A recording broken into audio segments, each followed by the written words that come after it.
अब बात चंपावत के संग्राम की करते हैं, क्योंकि ये सीएम का संग्राम है। चंपावत में सीएम धामी के कैंपेन का दूसरा दिन है। थोड़ी ही देर में नारियल गांव में होगी सीएम की जनसभा। बड़ी खबर आपको बता रहे हैं, शाम को टनकपुर में डोर टू डोर कैंपेन करेंगे मुख्यमंत्री धामी। कल शाम को भी कई जनसभाओं को उन्होंने संबोधित किया था। तो इस वक्त की बड़ी अपडेट, बड़ी खबर आपको बता रहे हैं। चंपावत से बड़ी खबर है, चंपावत उपचुनाव से जुड़ी ये बड़ी खबर है। मुख्यमंत्री धामी चुनावी मैदान में है, उपचुनाव है ये, और उपचुनाव में मैदान में मुख्यमंत्री धामी हैं, क्योंकि उत्तराखंड तो उन्होंने जीत लिया लेकिन अपनी सीट वो हार गए थे। ऐसे में उपचुनाव एक अग्नि परीक्षा के तौर पर है मुख्यमंत्री पुष्कर सिंह धामी के सामने। चंपावत उपचुनाव के बाद थोड़ी ही देर में पहुंच जाएंगे नारियल गांव सीएम धामी। सीएम धामी चंपावत में लगातार कैंपेन कर रहे हैं। कल शाम दिल्ली से लौटने के बाद वो सीधे चंपावत के बनबसा पहुंचे थे, जहां पर कई जनसभाओं को उन्होंने संबोधित किया था। देर शाम तक उनकी जनसभाएं चलती रही, जिसके बाद बनबसा कस्बे में उन्होंने रोड शो भी किया। इसके बाद वो खटीमा लौटे और रात्रि विश्राम उन्होंने किया। वहीं आज भी कई जगह पर मुख्यमंत्री के कार्यक्रम है। वहीं चंपावत में प्रचार को लेकर मुख्यमंत्री के लिए एक कैंपेन सॉन्ग भी जारी किया गया है। अब बात करते हैं कैंपेन सॉन्ग की। तो ये तस्वीरें आप देख रहे हैं, ये तस्वीरें हम आपको दिखा रहे हैं। ये तस्वीरें जो बयां कर रही हैं कि किस तरीके से चुनावी संग्राम में मुख्यमंत्री धामी की अग्नि परीक्षा है। चंपावत उपचुनाव में धामी का कैंपेन सॉन्ग भी जारी हो गया है। बड़ी खबर आपको बताएं, धामी का कैंपेन सॉन्ग जारी हो गया है। लोक गायक हरू जोशी ने सीएम धामी के लिए गाना गाया है। प्रचार गीत के जरिए चंपावत में कैंपेन कर रही है बीजेपी। 31 मई को उपचुनाव के लिए मतदान होना है और उससे पहले चुनावी प्रचार जोर शोर से हो रहा है। मुख्यमंत्री पुष्कर सिंह धामी उपचुनाव में उतरे हैं और ऐसे में एक अग्नि परीक्षा के लिए उनके लिए यह उपचुनाव है। अग्नि परीक्षा के तौर पर प्रचार में किसी भी तरह की कोई कमी नहीं छोड़ी जा रही है। जनसभाएं मुख्यमंत्री कर रहे हैं, सीएम धामी लोगों के बीच जा रहे हैं।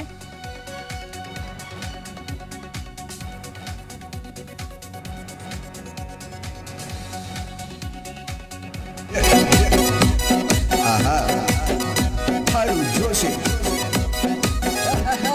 मुख्यमंत्री फिर बनला धामी न गया, मुख्यमंत्री फिर बनला धामी न गया।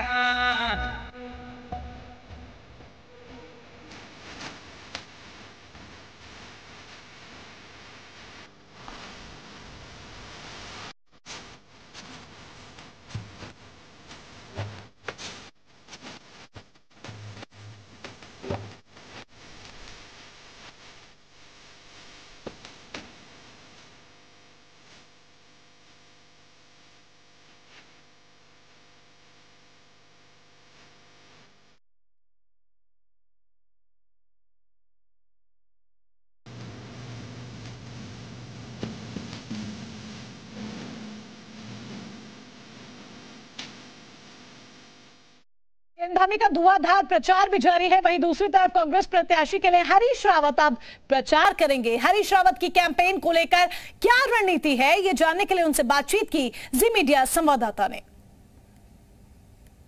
चंपावत का उपचुनाव धीरे धीरे चरम तरफ बढ़ रहा है और कांग्रेस भी अपनी तरफ से पूरा जोर लगा रही है कि चंपावत के रण में बेहतर प्रदर्शन किया जाए। हमारे साथ पूर्व मुख्यमंत्री और कांग्रेस के वरिष्ठ नेता हरीश रावत जी हैं। रावत साहब, अगर हम मौजूदा स्थिति की बात करें तो चंपावत का चुनाव किस तरफ जाता हुआ दिख रहा है आपको? देखिए, हमको चंपावत में लोकतंत्र बचाने की लड़ाई है। आपको इतने एमएलए में कोई एमएलए नहीं मिला और आपने चंपावत के ऊपर चुनाव थोप दिया।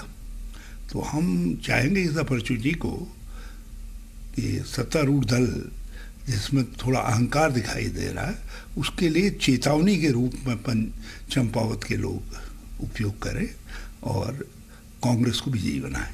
ऑलरेडी सर, कांग्रेस की तरफ से 100 लोगों की एक टीम तैयार की गई है। हालांकि आपके बहुत सारे नेता लगे हुए हैं, वो अपनी भूमिका वहाँ निभा रहे हैं।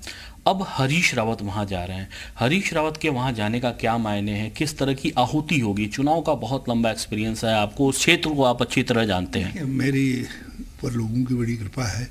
निर्मला जी मेरे साथ अध्यक्ष रही हैं, बड़ा अच्छा काम किया है और मैं भी उनके लिए काम करना चाहूँगा।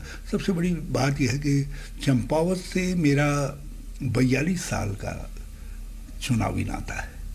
अच्छा सर, भाजपा बहुत कॉन्फिडेंट है, भाजपा कह रही है कि हम एक तरफा वहाँ पे चुनाव जीतने हैं, कांग्रेस से कोई लड़ाई हमारी है ही नहीं।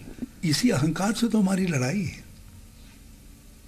इसी अहंकार से लड़ने के लिए कांग्रेस कमर कस करके खड़ी है।